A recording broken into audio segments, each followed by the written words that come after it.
Flush away your sins, huh? Well, I've been holding them in for a while, so don't mind if I do.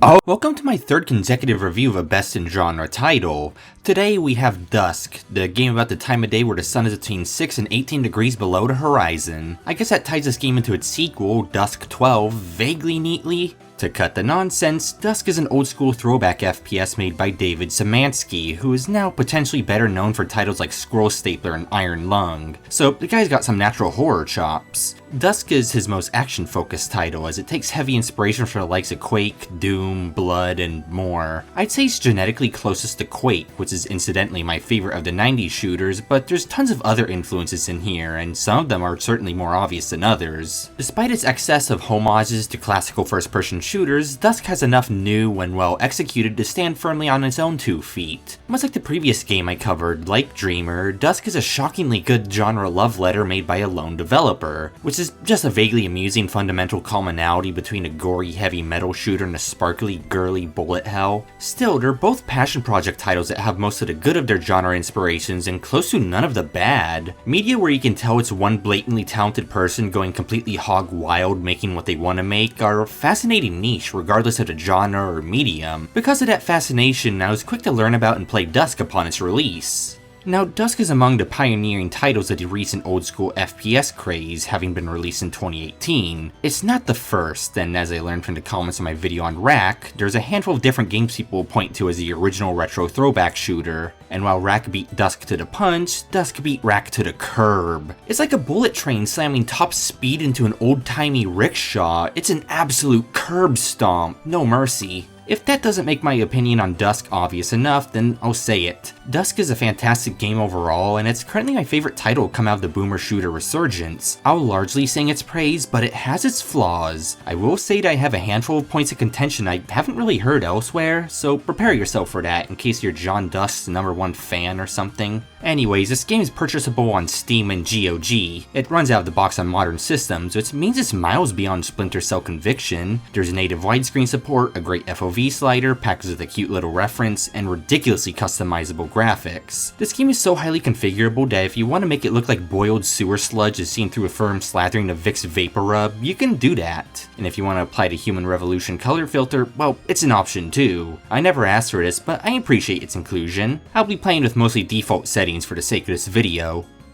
Speaking of unrelated things, as of writing, Dusk is going to see the final release of its SDK in addition to Steam Workshop support in December 2023. It has had modding support for a while, but you do need to jump through some hoops to set the SDK up, and mods need to be manually installed, so it's great that this will ostensibly become a lot easier. The fact that Dusk is still receiving updates 5 years down the line means that this little indie title has received active support for 5 times longer than Babylon's Fall did, so that's pretty impressive. Anyways, you'll sporadically see fan-made map gameplay in here, so just a heads up. To further sweeten the modding deal, since 2020, Dusk has had support for Quake and Half-Life maps. No, that's not an esoteric joke, you can play through the Quake and Half-Life campaigns entirely in Dusk. In fact, you can even play their official expansions in fan-made maps. Worth noting that this is probably among the worst ways you can experience these campaigns, as there's no music or ambience, a lot of scripting becomes incredibly janky or even broken, and the enemy and item substitutes Dusk has to make are not optimal. For example, Quake's grenade spamming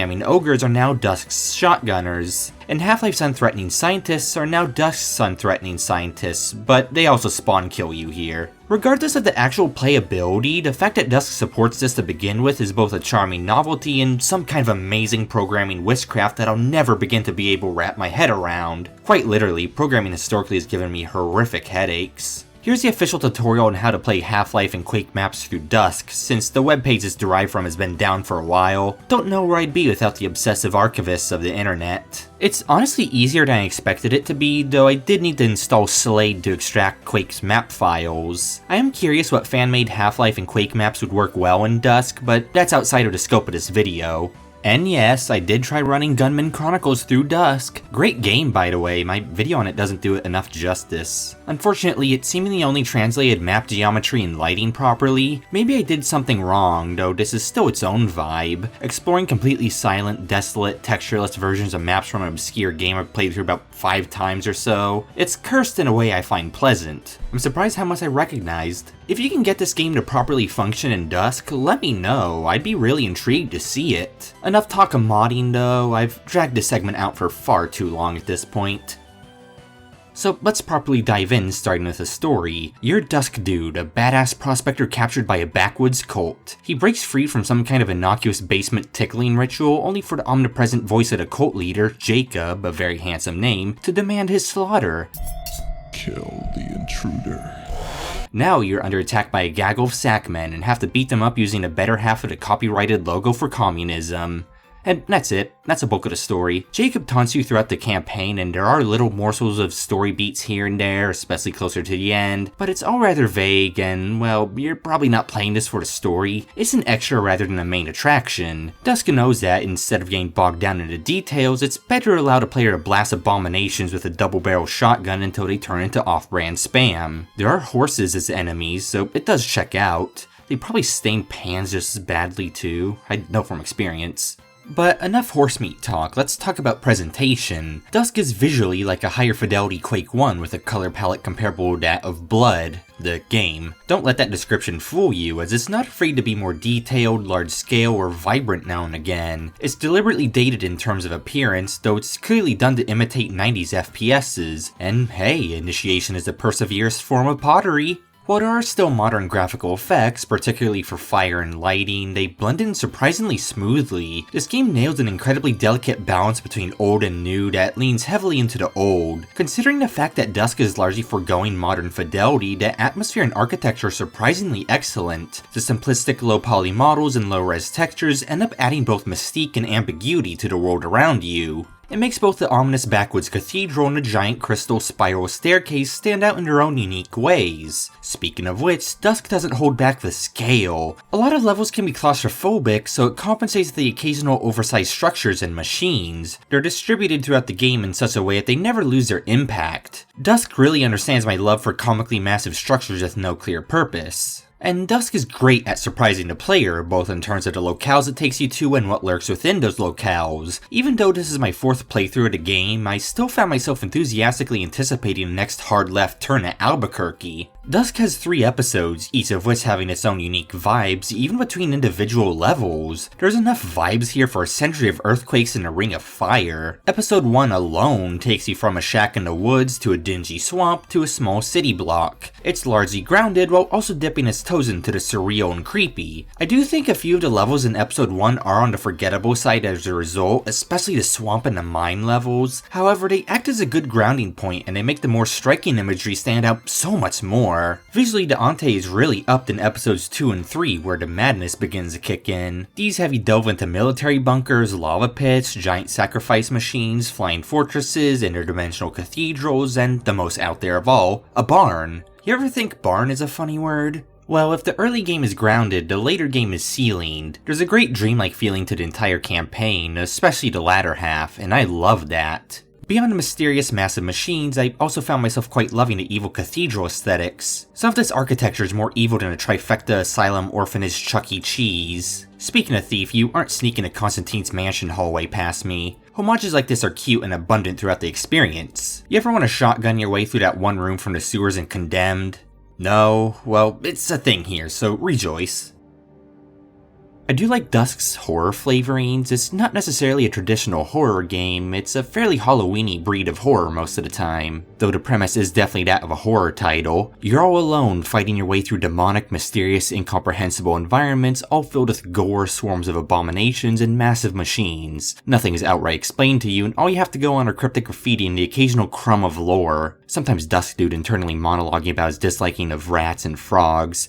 Guess he's not bisexual. Dusk reminds me a bit of Dead Space 2, where it's not especially scary on a moment-to-moment basis, but when it does creep up on a player, it can be quite effective. Though it goes without saying at this point that this game is action horror, so you can always introduce Nyarlathotep's Frog Hanawa hybrids to the Winchester mystery shotgun. I know the ability to fight back is a deal breaker for some, but I think it adds a necessary level of believability to horror. Of course, horror is highly subjective, and I'm someone with a fairly strong resistance to the spooky. There's a lot of humor mixed in as well, usually to serve as a fun contrast to the spookiness. Some of it is far too close to the beaten path though. Big John in particular is the big standout, being sandwiched between two atmospheric moments in a level that started off as a giant slaughtering ground. Unlike its predecessors Doom and Blood, I don't think Dusk aims to be specifically campy horror. Not always anyways. I think it just has humor and awkward spots and a very spotty distribution of horror-focused segments. Speaking of which, another example of the awkwardness is when your flashlight is broken, often forcing you to navigate a dark area where you can barely see like 2 feet ahead of you. I find it more annoying than threatening or scary. It never lasts long, so there's that. Surprisingly, this gimmick actually gets better each time it appears, owing to improving level design. Overall, I'd only call Dusk a horror game in spirit. Horror is a tool in its toolbox and a key part of its aesthetic, but if you're looking for actual scares, expect most of it to be reminiscent of visiting a Spirit Halloween as an adult. Anyways, I usually save talking about the music and sound design for much later in the video, but how could I not address the soundtrack by Andrew Hulshult now? This is one of my all-time favorite game soundtracks. It's got a variety of metal with fuel exchanges of lead, and plenty of ambience to fit exchanges of flashlights, and ambience for the moments where everything is dead and you're humping walls to find a hidden cubbyhole some goblin stuck his precious pistol bullets in. Most people like the metal, though I will say that the atmospheric tracks are underrated and deserve a bit more love. The music is dispersed remarkably well, to the point where the metal causes an almost Pavlovian response in me. I don't salivate though, I just what? Point is, I got actual chills from some of these tracks, and the heavy metal is great fuel for script writing, which still means I'll slowly tweak one paragraph over the span of a few days until I'm only vaguely unhappy with it. It's highlight real time, and this time I won't exclude the best theme in the game.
To quote Albert Einstein, it's good.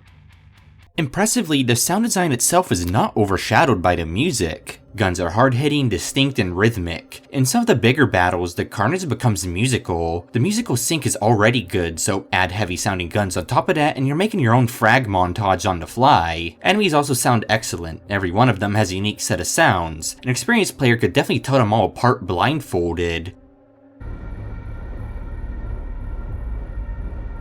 You always know when an enemy notices you, takes damage, or is about to line up a shot. Some even clearly inform you of other things.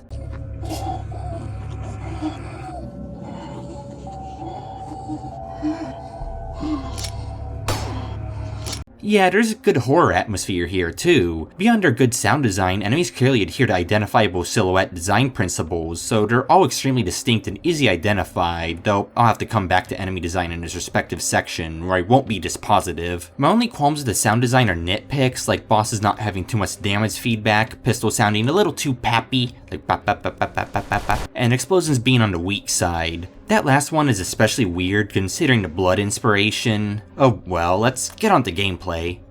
Dusk is an old school throwback shooter, so it's got a lot of classical features like fixed health, an entire arsenal crammed in your pocket, and a dedicated flip weapons button instead of a reload button. Okay, most games don't have that last one, but I will add half a star to my final rating for that alone. There's also armor, nicknamed morale, on top of health. It's just a funky coat of paint for a familiar mechanic, and a funny way to tie the protagonist being a prospector into the game, since you gain morale from treasure. I like to imagine he just glues diamonds onto his duster and uses them to reflect bullets. Small thing, but I find it charming.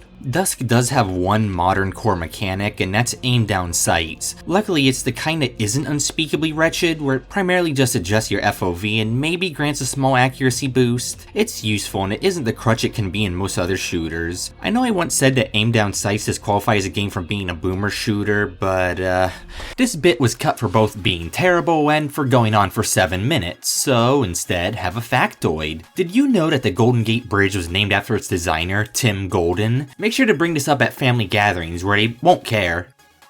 Dusk also has incredibly pleasant old school movement. You're both a prospector and an Olympic runner, with a gait like you've heard about Gold in California and air control like you've heard about Gold on the Moon. It's extremely responsive, flexible, and quick, so it's exactly what I want. It can be slightly imprecise thanks to the high base movement speed, though that imprecision doesn't come up often. Otherwise, it's difficult to further describe why the core movement feels so good without having you experience it for yourself, so let's move on to the aerial and underwater movement. What better way is there to counter abyssal horrors than by backflipping on them? The camera completely unlocks whether you're airborne or swimming, allowing you to perform the world's first 3,600 or turn yourself upside down while swimming. They win you big style points at the end of levels, but you may want to lug the secret barf bin item around with you. Honestly, there's not much point to this, yet I do love it. I should note that swimming is an infrequent occurrence. There are only a couple underwater battles, and you can't drown, since Dusk Dude is a distant relative of Jet Hunter. As a result, this is probably my favorite implementation of water in FPS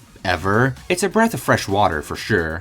Bunny hopping and side strafing are also intended movement features, and they do stack with one another. Side strafing is quite easy, it's literally just angular movement, but Dusk also makes it a complete breeze to bunny hop, and it even has an option to make it automatic. So even advanced movement is easy to adjust to and weaponize. You can build up ridiculous speed in the more open levels. It's not necessary at all to master this, it's just fun. There's also a newer movement quirk that's slowly becoming a personal favorite, sliding. You can crouch while moving at a high speed to turn Dusk Dude's knees to soap and glide along the floor gracefully like a gazelle. Sliding is unreasonably fun. I like to imagine that you get a secret damage multiplier when you do it. I don't think you do, I just like the concept that rollerbladeless rollerblading makes my shotgun blast more forceful. Sliding isn't even merely a funny thing the developer hucked in, there's practical applications for it, and a few arenas highlight how fun it can be to slide from cover to cover blasting bad guys. There's no fall damage, by the way, so I give Dusk a big smooch for that. I've said this before and I'll say it again. Fall damage is completely incongruent with a game where you carry a small arsenal and thousands of bullets with you and can instantly recover, no worse from where, from sustained gunfire.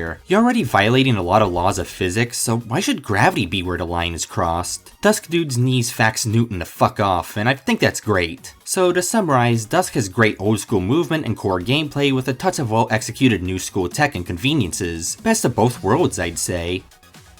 Before I move on to weapons, I'm gonna talk about something that doesn't quite feel at home anywhere else specifically in my script. Dusk has miles above average interactivity. Just about anything that has physics can be interacted with and thrown. Any barrel can be hucked, turning innocuous barrels into crushing hazards and explosive barrels into technically correct definition IEDs. The green stones can be smashed to make new friends who still shoot at you. Morsels of ambiguous viscera have a purpose beyond decoration, unlike in real life. Take it to the fire fire, give it a good roast, and eat it for a hearty HP boost. Sure hope it's human and not like cow or something. Even soap has a special use as it allows you to completely and utterly cleanse every atom of a bad guy's body from this unearthly domain. Yes, that includes bosses. Crates are often breakable but stack well, allowing you to subvert the level design in small ways that I'll elaborate more on later. I'm sure that already fills you with devious ideas. All this interactivity can create these special moments of on-the-fly improvisation that you usually only see in immersive sims. At heart, Dusk is an old-school FPS and not an immersive sim, but you can definitely see the subgenre's influence in here. Too bad most players might only experience a small taste of all this, because shooting guns is admittedly easier than throwing rocks. It's worth mentioning that there's special accolades for beating levels under challenging conditions. If you choose to be a pacifist or low-tech, your only edge will be the sharp edges of innocuous metal boxes. I don't know. There's not much reason to go for these accolades beyond bragging rights, but the fact that an action-packed game like this can be completely legitimately beaten as a pacifist with no exploits and no hinging on goofy technicalities is honestly kind of wild. Even bosses can be pacifisted.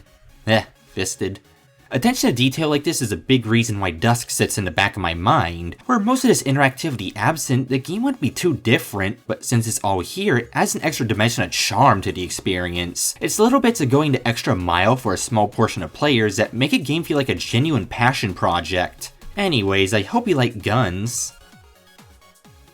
Would it really be a video on my channel if I didn't talk about the weapons? Dusk's kit is overwhelmingly great, if overly tried and true. I could technically stop there, but I have oxygen to waste, so let's keep going, starting from my favorites. About 30 seconds into the game, you can have a lever action shotgun. It's exactly what it says on the tin. By FPS shotgun standards, it's got above average accuracy, range, and rate of fire. Personally, I like lever action shotguns more than any other kind of shotguns, so I'd say I prefer this puppy over the upcoming double barrel. In fact, look at this. I'm seeing double. 4 shotguns! How could he not love dual-wielding lever-action shotguns? Arnold Schwarzenegger almost broke his hand from doing this with 1 shotgun. Here we are, sliding along and rapid-firing 2 of them. Dual-wielded shotguns are among my favorite goofy things I've seen in first-person shooters. In the alternative timeline where I didn't scrap the Marathon 2 video, I've lovingly praised this before. Simply put, this is exactly my favorite flavor of badassery. Chocomint.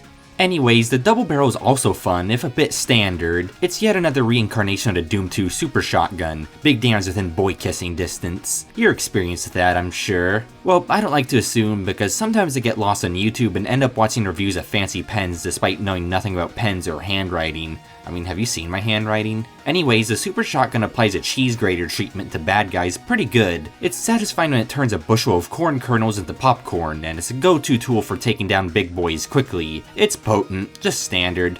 Speaking of writing obscene things on the walls using a mix of bullet holes and cultist blood, Dusk's machine gun is a better friend than a paintbrush. I adore this thing. It's probably my favorite weapon. Using it to wreak havoc on the possessed soldiers gets blood pumping through my veins and their blood pumping all over the MC Escher staircase, I don't know. It's a bit slower to fire than your standard machine gun, yet it hits hard and maintains high sustained accuracy. It's punchy too, feels as weighty as a giant machine gun should feel. Confucius once said that a first-person shooter is as good as both its shotgun and assault rifle. It's reductive in a way, but it is the FPS bread and butter combo, or if you're enlightened, the black licorice and salmoniac combo. Dusk nails both. The machine guns and shotguns will likely see frequent use throughout your playthrough. If my abundance of footage of them doesn't tell you that, then I don't know what else will.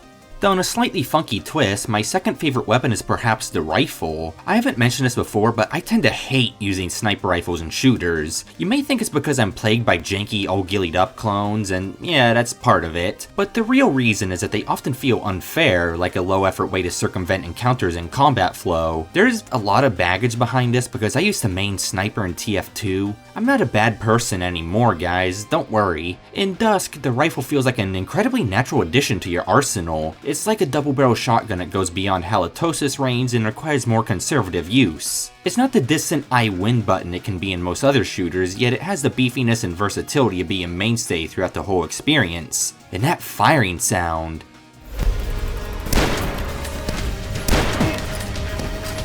Delectable, I love it. The sword is also a personal favorite. It's definitely supposed to be the signature item of episode 3, but it appears in the previous episodes and secrets for no good reason. Either way, it's a gimmick melee weapon, being capable of blocking to reflect bullets and charging up a special strike that one-shots all but the heaviest of enemies. Your ability to use these special moves is dependent on how high your health and morale are, so taking damage at all severely weakens the weapon. Maybe it's powered by Lunarian purity or something, I don't know. Of course, that bullet reflection makes it hard to take damage, so that's a good historic way to stay untainted. It's the most gimmicky weapon here, and even then, it's pretty straightforward. Still, it's a satisfying and powerful FPS melee weapon, so I'll give it big points. Love the sound a charged strike makes.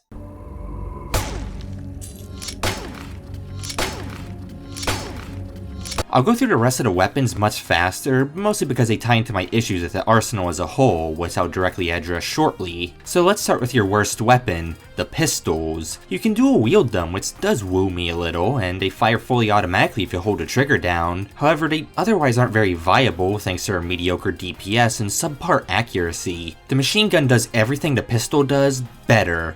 Next up is the crossbow. I've rewritten this part of my script multiple times, and since the crossbow occupies such an odd place in the arsenal, it's appropriate that it occupies an odd place in my video, too. It's basically a Mesozoic railgun, firing bullets made out of green goop that infinitely pass through walls and bad guys.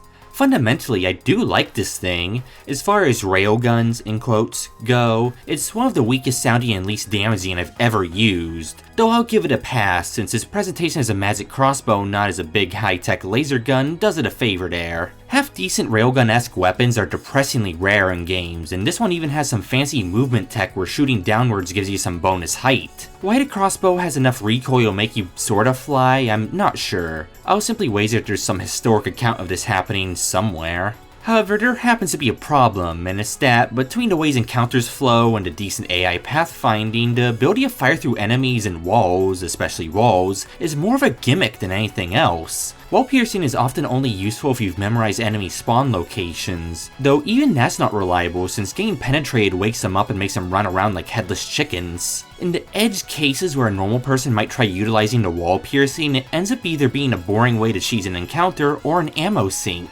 Beyond that design wall, enemies taking on the military-endorsed straight line formation are rare outside of a sparse handful of segments that obviously catered to the crossbow. Even then, I admittedly didn't always have the presence of mind to bust out the crossbow instead of a more potent, dependable, and stocked-up weapon like one of the shotguns. To compound all of that, the rifle tends to outdo it for precision single-target damage, with the extra insult that the rifle is hit scan and the crossbow is a projectile. And for group damage, upcoming explosive weapons will typically give you a lot more bang for your buck. While the crossbow is absolutely not a bad weapon, I'd argue it's a tad superfluous, maybe even outright out of place. It's one of those weapons that feels like it belongs in an entirely different shooter. Maybe that's just me though, I might be weirdly picky about my railguns. Let's move along before I stay here for another 5 hours. Then there's the sickles. These are your default weapons, so you'll always have access to them. They're a weak melee weapon that take too long to kill the first enemy type in the game. Their real use is... Their real use is their secret ability to deflect bullets back at attackers. It's a goofy gimmick, and not one I busted out often, but it's still lovable like an estranged uncle. Deflection is a huge help against homing projectiles, otherwise it's better to use a shotgun. Fast hot lead always beats modestly speedy cold iron. Sun Tzu said that. Finally, Dusk has two explosive weapons, the first of which is the Riveter, which is a quirky name for a rocket launcher. I'm not sure how practical this would be for actual riveting, but let's go with it. Its big gimmick is that it's fully automatic. It's one of those weapons that is objectively potent, it's great at annihilating bosses, I just don't ever feel like busting it out. It's a combination of two big things. Its ammo is the scarcest in the game, and since I'm the sort to hog potions of plus 25 health even when I have 1000 health, I'm naturally a lot less likely to bust this thing out. The other big thing is that I find using a Riveter to melt encounters to be the most boring way to play. I confess, Doom's BFG evokes similar feelings for me, though at least the BFG is a big spectacle and fairly unique to Doom. I'd honestly just prefer to charge in with a double barrel rather than use the I Win laser, which honestly makes a Riveter sound a little bit cooler than I think it actually is. It certainly has its niche for its ability to do ludicrous amounts of damage fast, yet I still think Dusk is worse off for occupying this niche. I like its sound though. Still, I prefer both regular guns and the upcoming weapon. Oh, and you can rocket jump with this thing. I didn't do that often. And lastly, there's the Mortar, which is a slightly floaty grenade launcher. The grenade can detonate on a timer, on contact, or manually, so it's a fairly versatile, decent weapon, though its modest stats and common ammo make it more of a workhorse than your usual FPS explosive weapon. It's a bit comparable to Strife's rocket launcher. I like it more than a Riveter personally, and I think the Riveter could be safely removed if you gave some all-around stat boost to the Mortar. Jumping off of that, now's a good time to talk about the 3 big glaring issues with Dusk's arsenal. First off, Dusk's weapon redundancy is redundant for Dusk's weapons. You can argue that they all have their own niche, though I'd argue back that you can combine some of these niches for a more well-rounded and flexible arsenal. The Mortar and Riveter could be merged into one weapon, perhaps a fast-firing grenade launcher of sorts. And the pistols also need improved stats to better fulfill an underserved mid-long range role. The crossbow's piercing could be given to the rifle, since the crossbow currently occupies a rather niche. Okay, awkward cut-in, but I have to emphasize this because I didn't know this was a thing until going back for more footage. Turns out the rifle can already pierce enemies by default. The rifle can pierce too, when it's advertised as the crossbow's gimmick. Maybe the idea is that the rifle is for clean long-range damage and the crossbow is more of a group-slaying workhorse, but this really muddies the waters more. I don't know, it just seemed like strange design to me. Anyways, let's return back to my previous aforementioned point about redundancy. Some weapon redundancy is okay, but I think the best arsenals are those where every weapon has a distinct and well-defined purpose, and Dusk is not quite one of those. Secondly, Dusk lacks build-up to its full arsenal. Most first-person shooters spread out their arsenal somewhat evenly across the whole breadth of the game, so you haven't seen every weapon until beyond the halfway point. Not with Dusk. You can acquire every weapon most of the way through episode 1. Sure, some of them are hidden away in secrets, but they are not at all hard to find. The most obviously strange example of this is the Sword, which feels like it was supposed to be exclusive to episode 3, yet it appears in rather easy to find secrets in the first 2 episodes. Episode 3 itself starts by giving the player a quick tutorial for the Sword, which is odd. To me, there's an obvious disconnect here. Giving the player all of their weapons in the first episode is the boomer shooter equivalent of speedrunning a 30-day colon cleanse. Pacing it out would add anticipation, differentiate the early game and late game a bit more, and allow levels to be much more tailored to the player's arsenal. There is Intruder mode, which forces you to sickle start every level, but that's both not at all my speed, and it feels like a band-aid solution to the issue at best. While Intruder mode does restrict rare and powerful weapons a lot more and has the fun side effect of forcing you to utilize the environment to your advantage, it completely removes any sense of progression across the whole campaign. You find a double barrel in a secret? Too bad, it's gone to next level. Intruder mode has its own appeal, don't get me wrong, and it's especially fun if you like to play levels individually, but it only makes a progression issue worse. The third and final issue is a double-edged sword, and it does indirectly relate back to the Sword. The arsenal is extremely tried and true. As far as the boomer shooter subgenre goes, these weapons are as vanilla as missionary with a bottle of vanilla extract. Anyone with a decent amount of FPS experience will be able to point to nearly functionally identical guns from other shooters, with maybe the exception of the Sword or the crossbow. For the most part, Dusk has no weapons especially unique to it. If you want a classical comparison, Duke Nukem 3D gave you stuff like the Shrink Ray, Devastator, and Freeze Thrower, all memorably gimmicky or at least standout weapons, especially for the time. Even OG Doom gave you the exceedingly green BFG. I don't specifically want a BFG in Dusk, I think that would ruin the experience, but I did find myself wishing for something flashy, unwieldy, maybe just really green. Overall, this is definitely the most petty of my 3 big qualms of the arsenal, as I don't take massive issue with the lack of a BFG or oddball weapons. I should make it clear that I'm fine with my guns being reliable, simple, and weighty. I'm not gonna take issue with an FPS having an assault rifle unless it's a bad assault rifle. Like I said, Dusk's machine gun is an arsenal staple that I never got sick of. Same goes for the rifle and the shotguns. In general, the weapons are great, and only the sickles and pistols stand out for not holding up the competition, but given the surreal and horror trappings, it just seems like a missed opportunity to add something highly exotic and out there. Dusk is a rare case of an arsenal held back by its design philosophy, more so than its design execution. It's a bit risk adverse for what it is, and the only real subversions it has are probably the crossbow and the sword. I'd like a juicy injection of charming quirkiness in my FPS arsenals, so I find it a shame that Dusk exchanges pretty much all that quirkiness for reliability. I'm sure some people prefer it this way, I'm not completely in that camp. To make a probably controversial clarification, proper old school FPSs have a lot of these issues too, so this well was tainted at its source. When I said Quake was probably one of the biggest influences here, I'm including some of Quake's issues as well. Quake's arsenal has issues with redundancy and a lack of anything adventurous until its expansions. It's the same deal with Dusk here, just it doesn't have the expansions to compensate. And sure, Quake was a pioneering title, but it's not like an adventurous arsenal is out of the question in 1996. I can keep going on about Dusk's arsenal for, I don't know, forever. Maybe people are right when they call me a gun fetishist, so let's hop to Dusk's worst aspect. Dusk's enemy design is my biggest point of contention, though not for the reasons you might initially expect. However, I'll start positively. Dusk has no hit scanners. This is a game featuring a special optional difficulty mode where any damage instantly kills you, whether it's a rocket to the face or a rat nipping at your toes. Dusk was seemingly designed with this in mind, and therefore it has effectively none of the unfair rug-pulling BS a lot of actual 90s shooters tend to pull on the player. All attacks are dodgeable, enemies go down in a satisfactory amount of punishment, and you can survive ambushes without psychic premonition. I played on the second hardest difficulty named, pardon my Spanish, Sierra Madre, and thought the game was a balanced experience, maybe even easier than it was challenging. I prefer my games to be more relaxed anymore, but I did cover a bullet hell previously, so Difficulty modifies things like projectile speed on top of damage, with lower difficulties having significantly slower projectiles and enemies. As a result, Dusk's easier settings may make it the best FPS out there for inexperienced players or those with poor arcade reflexes. I can take it!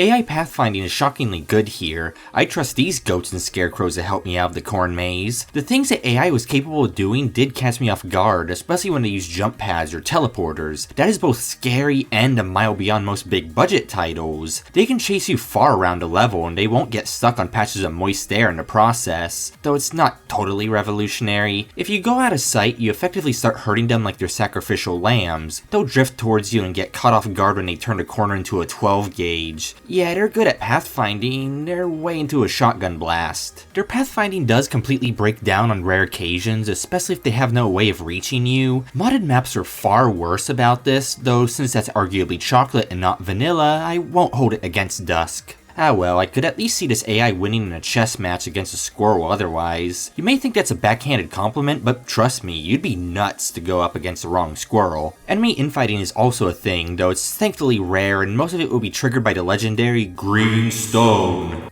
There's deep lore implications to this, more later. I like that infighting is a small part of the gameplay loop, since enemy infighting just about ruined Doom for me. Beyond that, Dusk still has plenty of amusing chaos. The enemy density is never too high, probably a bit more numerous than Quake 1 on average, but they never come alone. In a lot of encounters there will be an abundance of projectile enemies and thus a lot to dodge. I love that Dusk can feel like a first person bullet hell at times. One of the endgame enemies is borderline bullet hell. They are the last normal enemy type introduced and I wish they were leveraged more. They are so fun in open spaces. I feel like I come across like I'm saying it ironically, but I'm not. I love these guys.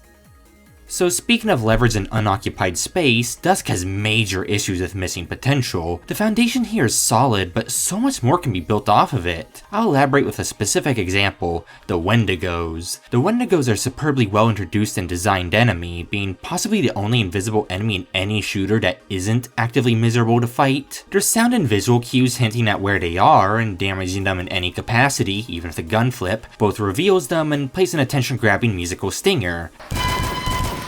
Ideally, they'd be used in conjunction with other enemies, maybe as a distraction, maybe to catch the player off guard in the midst of a tense fight. Maybe they could also ambush the player in a dark, cramped maze. So what if I told you there's maybe only 3 times where Dusk uses Wendigos in conjunction with other enemies? What if I also told you that they usually only appear in simple, well-lit, long and straight corridors and spaces that are often too open for them to be particularly engaging? Once the novelty of the Wendigos begins to wear off, Dusk doesn't really try to do anything new with them. And like with the weapons, there's redundancy here. I appreciate the fact that each episode has its own unique, generic melee enemy. It's a great extra bit of flavor, but they're all effectively reskins. What makes this worse is that these melee Zakos are a total duck soup, owing to their highly predictable and long wind-up animations where they freeze like their photos being taken. Their HP is rather middling too. Unless you're sleeping at your keyboard or just not in a proper state of mind when you play in an FPS, their chances of hitting you are low. This redundancy and impotence extends into projectile enemies too, though not as severely. The generic cultists and the Black Phillips, which are goats, serve the same purpose, but the only difference is that these precious goats are faster. Hell, the first heavy type enemy, the Fork Maiden, is just a sturdier goat with a slower movement speed. All three of these enemies make the bulk of their appearances in the same episode and are often fought close together. Why not, say, give the Fork Maidens a triple shot? Maybe make the cultist leaders shots that compensate for their poor stats. Something to better distinguish each of them than their appearances and their baseline stats. Dusk is overly dependent on enemies that shoot a single projectile or straightforward stream of them. I ended up wishing the shotgun-wielding scarecrows and the puke-wielding horrors were utilized more. Owing to their shotgun-like attack, high damage output, and above-average sturdiness, they put extra pressure on you and encourage variation beyond strafing and speed killing. Power sliding is great against them too. For similar reasons, I also really enjoyed the cart dogs and the bone balls. Both of these enemies have goofy names and only appear in episode 3, so yeah, the best designed enemies are severely underutilized and don't get as many opportunities to shine as they deserve. Dusk is not incapable of smart enemy usage, it just doesn't experiment enough with its biggest sparks of brilliance. Like, the flamethrower wielding welders are great, serving a good role as an oppressive bullet hose. They also explode on death, which gives them a little interesting dynamic. You don't want to use a sword against them, that's for sure, but you can use a rifle against them very effectively, hint hint. They're used fantastically during the sprint towards the bunker in E2M1, but the game never does anything like this again. It's a fantastic section and outright a highlight of Dusk. It proves how great an encounter against enemies who aren't just Doom Imp copycats can be. Just to be clear, I don't necessarily want simple melee enemies or bad guys that fire singular projectiles to be completely absent. My issue is one of overuse and redundancy, and not that the game is bad because 3 enemies are effectively mild alterations of 1993 Doom Imps or something goofy like that. I simply wish to see both more creative uses of them and more innovation on them. Like I said, you could easily spice up the campaign if, say, the cultists led their shots on you. That's a simple but big tweak that could completely change the counterflow and how you prioritize enemies. It's just an off the top of my head idea, though, and it would certainly require further tweaks to feel at home in the campaign.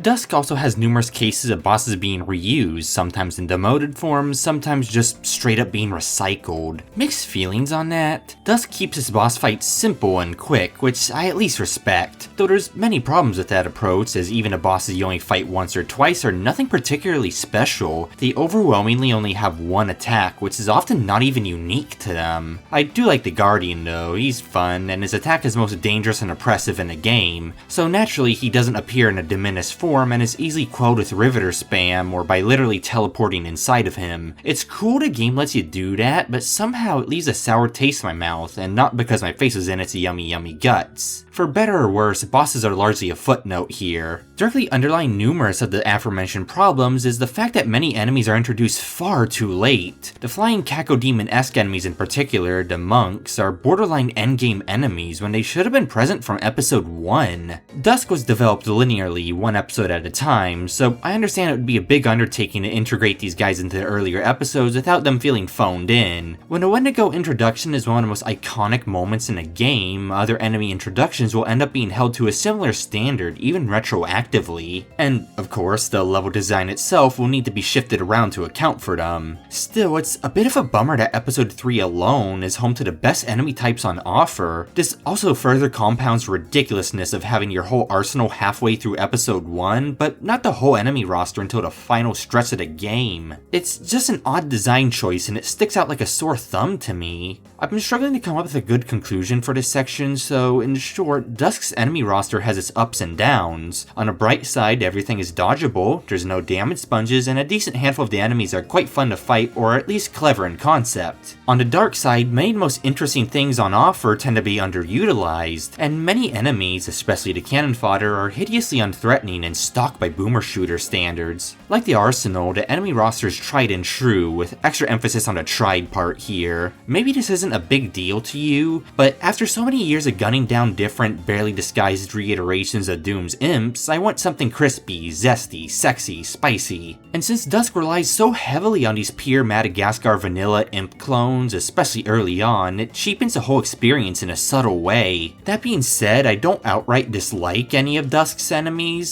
except maybe the turrets, so I guess that's a silver lining in all of this. I can't help but fantasize about a version of Dusk where the campaign doesn't hold back as much with its enemy types and variety. Where it's smoother, it escalates more, where every enemy serves a distinct role and is mixed in cleverly amongst both the level design and other enemy types. Dusk is an indie production, so I'm admittedly asking for a lot there. It's probably a byproduct of enjoying everything else about Dusk to the point that its weakest link begins sticking out like a sore thumb to end all sore thumbs. I am a funny kind of person who will spend 5 minutes talking about a major shortcoming only to shrug and say, oh well, I guess this is probably the most extreme case of it yet. Everything I've said is more of a massive blemish than anything else, and with Dusk's 6 to 8ish hour runtime, even most generic and overused aspects don't end up feeling stale. I mean, I've come back for repeated replays, so Dusk obviously gets other things right. This is another thing I've been stuck on for long enough, so let's move along.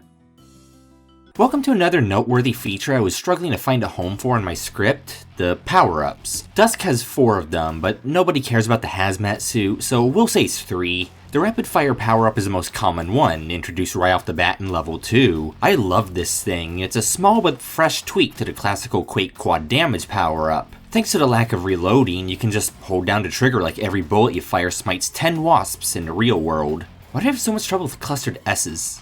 Anyways, better yet, rapid fire power-ups stack. Meet fully auto squared. That's pretty awesome. I mean, can you really deny that that's awesome? You can't.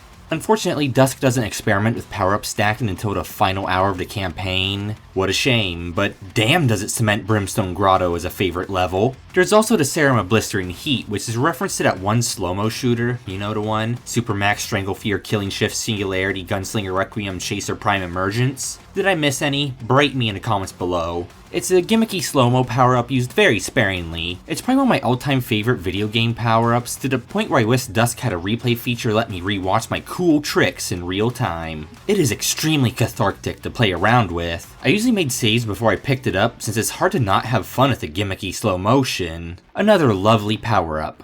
And finally, there's a climbing hook, which isn't necessarily a power-up in a traditional sense. It effectively gives you the ability to shimmy up walls and ceilings like a drunk glue-coated spider that dual-wields shotguns. A real spider could do at least 4 shotguns better, but you get my point. It's a little awkward, obviously rather experimental, and combat using it is extremely limited. Probably for the better though, I feel like it rewires my brain on pickup. I honestly never quite got used to it. Thankfully, Dusk is forgiving here since you still can't take fall damage and it's also the only respawning power-up, so that's a nice mercy. Since its placement is static, you can't use it to completely circumvent level design a la Duke 3D's jetpack. So the climbing hook is exclusively used for short-lived gimmicky sections, though you do typically get to take it outside of its dedicated climbing arena, often aiding in finding a secret or two. That's about the extent of it. Like the Serum, it feels a bit like a set-piece power-up if that makes any sense. Overall, I'd say the hook could use some further tuning and integration to the level design, but it's a fun mix-up nonetheless. Overall, the power-ups are a small but meaningful part of Dusk. The game obviously has fun with them, and so, in turn, I have fun with them as well. As it stands, I just wish there would have been more combat uses of the hook and more Gatling double-barrel rampages. In the grand scheme of things though, that's a bit of a nitpick.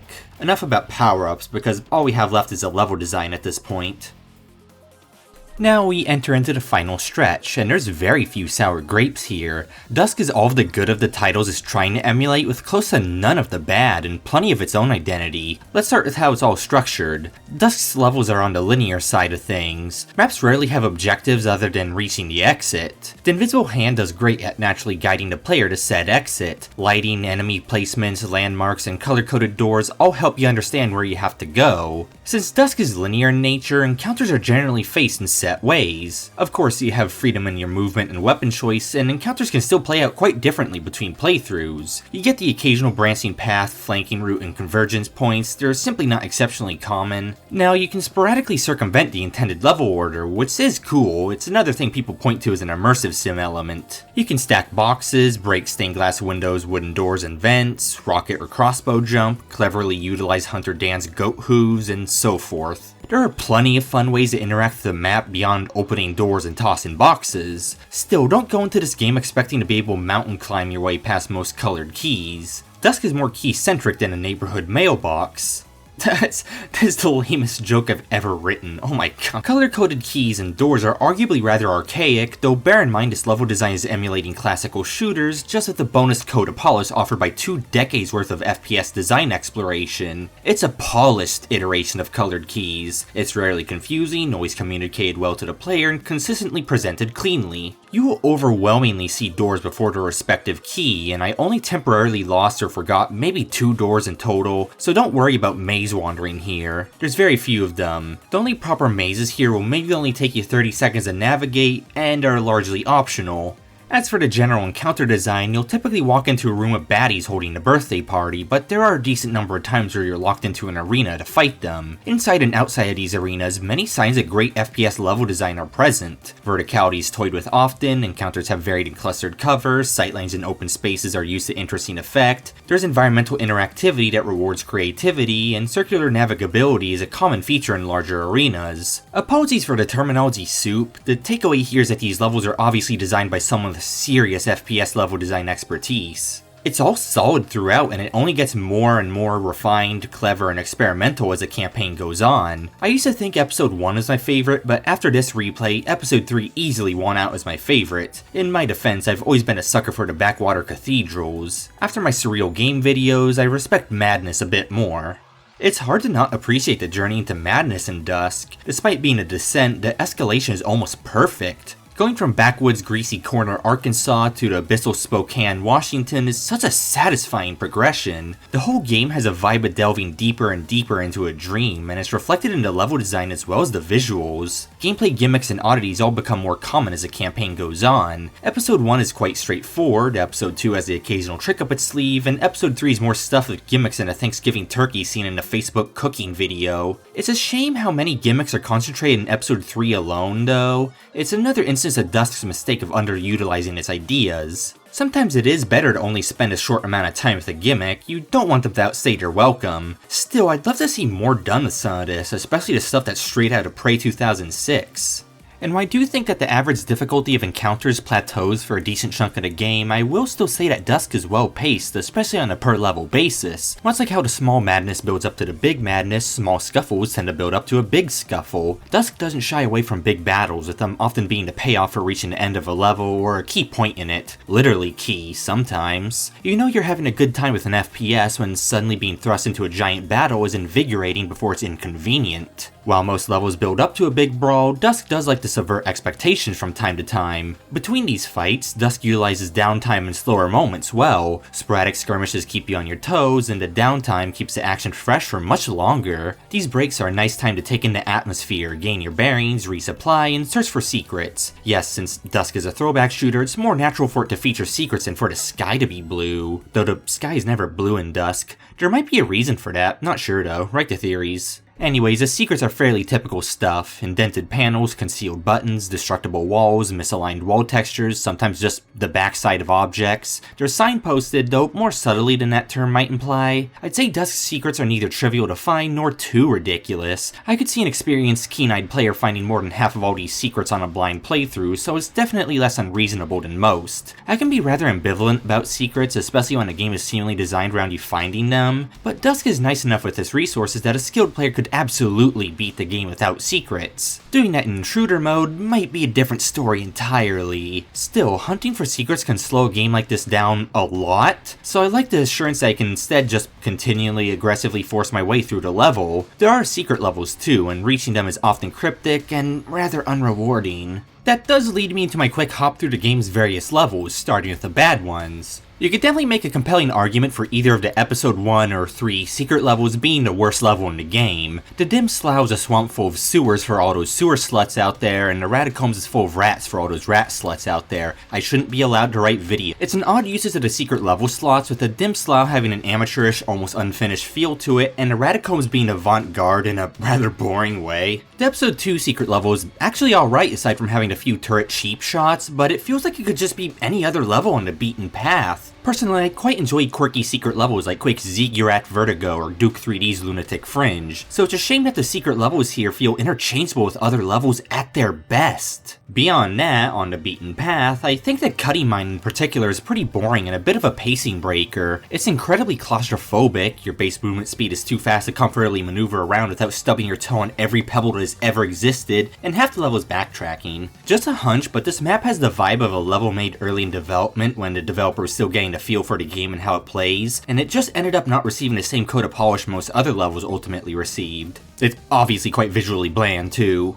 End of episode boss levels can also be quite underwhelming since there's usually not much to them beyond a single boss arena and a walk to it, though that is tradition in games like this, so it's a bit of a personal preference here. However, Dusk's final level, I won't spoil it, is a good climax, so it's a shame I can't say the first 2 episodes have good climaxes either. And the penultimate level of the game, Dweller in Darkness, is highly contentious for being a 10+ minute endurance in a big circular arena, with very little changing about it. It's extremely polarizing, but I don't have particularly strong feelings for it one way or another. I wouldn't kick it, I wouldn't smooch it, I don't know. Still, I'd rank it relatively low in the grand scheme of Dusk's campaign. In a game where it always feels like you're making forward progress through levels, having one level that doesn't evoke that feeling in the slightest makes it stand out in a bad way. I also hate trying to get the secret crystal of madness obtainable by turning around and jumping onto an invisible path at the start, hint hint, into the arena. It's a pain. Those really are the level design lowlights though, and even those aren't anywhere near as offensive as the worst levels from actual 90s shooters. I'm someone who has had actual nightmares about especially sadistic FPS levels and campaigns. If you've suffered through Quake 2's wretched expansions like I have, you'd probably understand too. So now I'll go through a quick set of my personal choices of Dusk's greatest hits, one from each episode. My episode 1 choice is Sawdust, a cozy open-ended map with good encounter variety and a pleasantly dusky atmosphere, like literally dusky. It's got a bit of a Halloween theme park sensation to it too. It's a fantastic playground for your movement thanks to its openness, and I'd strongly advise using it as an opportunity to experiment. You can easily run a circle around a map, so it's got the circular navigability thing going for it. It's also a great place to power slide under scare gun shot crow blasts and throw blade saws at unsuspecting cultists. Most of the map is available to you from the start. Much like with me, there are only a few places locked off by keys, and they're all obviously color-coded and easy to find. So this is a straightforward, well-rounded map with plenty of ways its encounters can play out. Other noteworthy maps from this episode include Old Time Religion, Dead of Night, and Ghost Town. My choice from episode 2 is Erebus Reactor, a subversive combat-centric map. It outright opens up with intense music and a massive battle. I distinctly remember the immediate oh shit feeling I had when I first played. Any game that can make a permanent impression like that on me is great, or janky beyond comprehension. I guess those two things aren't incongruent. Love the huge scale of this map. It's one of the biggest arenas in the game, and opening new areas unleashes more baddies into it. It's open world, so you can go wherever you want, though some of the shacks are locked off with keys hidden in slightly weird spots. Finding these keys isn't bad, but it's definitely the worst part of the level. I always wondered what these big torch things were. It's a fun bit of mystique. Same goes for the big reveal at the end of the level. No, not that. Big John. I feel like Big John should have been a secret instead of a mandatory encounter, but it's a fun reference nonetheless. Honorable mentions for Escher Labs, Neobabble, and The Granary. Guess that means it's not a bunker? Finally, my choice from episode 3 might be contentious, but I'm effectively pulling favorites out of a hat, and it's Iron Cathedral. This one plays radically differently than any other level in the game, owing to your primary weapons being the sword and crossbow. It's an oddball level for sure, and one of the more corridor heavy in the game, yet something about it just clicks for me. It's home to the only stealth segment in the game, totally optional, though that's more than enough for someone to add the stealth tag on Steam. It's ultimately this big magical sword massacre that gives you more opportunities for infighting and improvised combat than any other level in the game. It's also one of few levels obviously designed to take the crossbow and its piercing into account. This is what I mean when I discuss levels being more catered to a restricted or smaller arsenal. You get standout levels like this that let you play with your quirkier toys. Simple, yet extremely effective map overall. Shout out to Brimstone Grotto, Fire and Ice, and City of Shadows for also being good levels here. Taken all together, Dunk's level design is among the best I've ever discussed. It doesn't have much genuine competition on my channel, but it's still great. Dusk massively compensates for a lot of its shortcomings by having such a varied, memorable, and well-constructed campaign. I could recognize many levels by singular screenshots alone, a testament to both the top-notch level and visual design on display here. In this regard, I actually think it outdoes its predecessors. Relative to the inconsistency of the titles that inspired it, Dusk is mostly good with just a select few stinkers, multiple of which being completely optional. Oh, is that why they're secret levels? To let you skip them? That's funny. Regardless, level design is one of Dusk's greatest strengths, and it's one of the biggest reasons why I keep coming back to it. Above all else though, I'm mostly glad it has effectively no cheap shots. I've always despised you die here sections, so this is cozy. Great stuff, and a good way to cap off the analytical side of my review. Actually, since being forgetful is my primary personality trait, one last thing. Before I conclude my thoughts, I should give a quick mention of the Endless mode, since I've used a decent amount of combat footage from it. Your only goal in this mode is to survive as long as you can against endless waves. Ammo and armor do respawn, but health is incredibly limited, so you'll likely be slowly whittled down as you go. There are 3 arenas in total, each of which taking place in a locale from one of the 3 episodes. Most enemies are from their respective episode, though everyone's invited for Dusk Dude's birthday party at the cathedral. I already made that joke in this section. Oops. In spite of my occasional misgivings in previous sections, the combat is still satisfying, so it's naturally a decent time. If you just want a concentrated burst of Dusk, this is the place to experience it. Too bad there aren't too many levels and the bone balls don't appear outside of the episode 3 map. Also, the factory is weirdly brutal relative to the other 2 maps. The concentrated presence of the very aptly named cowgirls makes it incredibly stressful. Yeah, that's what they're called. I don't have too much more to say here, so I guess you can just say my description of this mode isn't endless. Okay, I'm sorry for the shitty joke. Endless is an optional bonus and an enjoyable one. Do wish it had leaderboards though. And to wrap back around to the start of the video, community maps are also a source of maps. I found most of them to be markedly harder and more amateurish than the base game, which is pretty typical. Usually mappers either aim for ultra hard levels, don't know how to balance a standalone level, or both. Dusk's community mapping is arguably still in its infancy as of writing, so a lot of the maps feel like people testing the waters. Some maps are a fun time, others, well, I gained some new appreciation for what the base game of Dusk did right. Looking forward to what people will make when the Steam Workshop support comes around. Alright, we're close to the end, and I'm gonna be doing something different with my concluding thoughts this time around. I'm giving Dusk 3 accolades in recognition of the things about it that stand out the most, in a format I'm totally not copying from another renowned janky video game YouTuber because I want to spice things up a little. Anyways, first accolade, fantastic descent into madness. There might be a better descent into madness in another game out there, maybe one that creeps in more subtly and has wider implications outside of the addition of gimmicks and zany visuals. Still, this is great! The bizarre locations Dusk takes you to are one of the big things that keep this game in the back of my mind, and it lends a different feel to each episode. Hell, even individual levels are very distinct sometimes. Even though the core gameplay changes very little, things stay spicy until the end. It's a fantastic dive into the crazy and zany overall. Second accolade, consistently good. Dusk doesn't have any significant lows, and even its weakest moments are still enjoyable. The feel of the arsenal, the level design, the visuals, the sound design, the music, they're all pretty good. The enemies are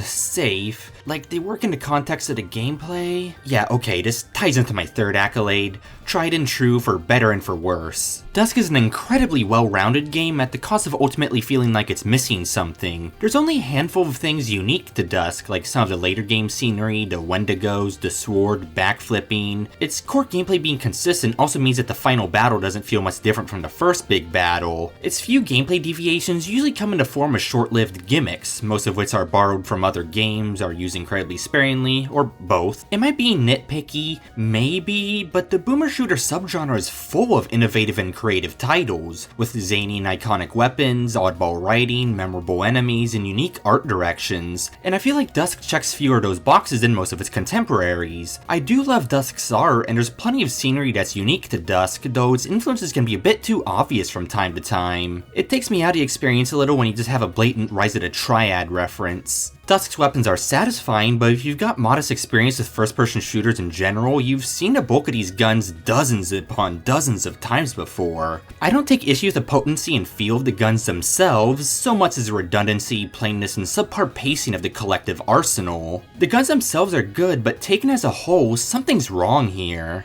And while Dusk does have morsels of a story, it's all incredibly vague and patchwork. Dusk Dude himself has almost no identity outside of rare, offhanded text comments. I'd go as far as saying that BJ Blazkowicz back in Wolfenstein 3D had more personality and life to him than Dusk Dude. And as for enemies, well, I went over that quite extensively already, but aside from the Wendigo, every enemy here has a ridiculous number of analogs to other games, and even certain enemies within Dusk feel like copy and paste of each other, just with a different appearance. appearance. The enemy roster plays it far too safe, with its only true deviation from the most generic FPS bad guy roster imaginable being the respectable absence of hit scanners. Sure, I don't find any enemies here to be miserable to fight, yet it's overall one of the most salt and pepper as the sole seasonings on your chicken enemy rosters I've ever seen. There are exceptions, but it's too tried and true overall. All this combined means that Dusk is a rather conservative game, free from the worst the boomer shooter subgenre has to offer, but also less prone to the best moments it has to offer. It simply doesn't have some of the memorable struggles of those older titles. If you've played Doom 2 within the last decade, you could almost certainly name your most hated demon off the top of your head. If you've played Dusk recently, you might hate the rats or turrets. If you've played Duke Nukem 3D, you likely have fond memories of goofing around with a shrink ray. With Dusk, maybe you felt that with a sword? You might have fond memories of experimenting with dynamite and blood, and how satisfying well-timed and well-placed dynamite could be. Dusk has no similar analog, and never really gave me those brief rushes that creative and smart uses of Blood's arsenal gave me. Even the wall piercing of the crossbow can feel kinda hollow in a way. On a moment-to-moment basis, I actually think Dusk outdoes a lot of the games that inspired it, yet Dusk is very strange in this regard. If you graph my enjoyment of it, I think it would look something like this. A plateau that stays very high, rarely veering higher or lower. But if I was to graph my enjoyment of, say, Blood, it would look a bit more like this. Blood is less consistent and has more dips, but peaks notably higher than Dusk. And I would even say this chart is missing very brief momentary peaks. Dusk obviously still ends up being a good game, certainly among the best in the subgenre even after all I've said here. It's an extremely well-rounded boomer shooter, obviously had a lot of care put into it, but in my strange brain, this extra care tends to make it less exciting and more predictable. It's hard to put this into words. Dusk being risk-adverse might be the best way to summarize a lot of my issues. I've said it before, I'll say it again, it's too tried and true. A lot of my complaints are about missed opportunities or things being overly straightforward more than anything else. While I won't say those are invalid forms of criticism, I do think that criticizing the game for something it didn't do could be a slippery slope. My belief that Dusk's consistency and lack of excessive quirkiness can both be a bad thing is a funny reminder that I tend to keep an odd positive duality on this channel. I look for the good and unpopular games, and I look for the bad and popular games. This is what Taoism is all about, I think. I once CC'd 10 Desires on hard, so I'd know.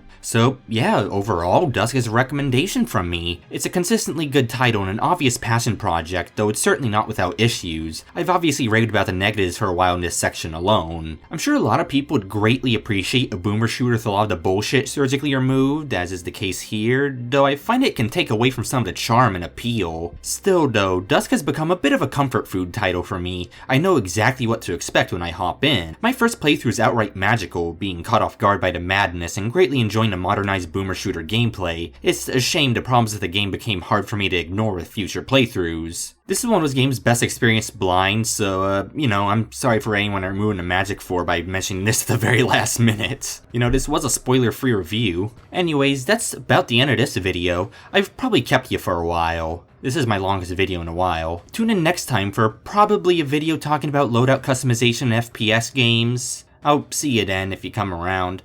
Bye.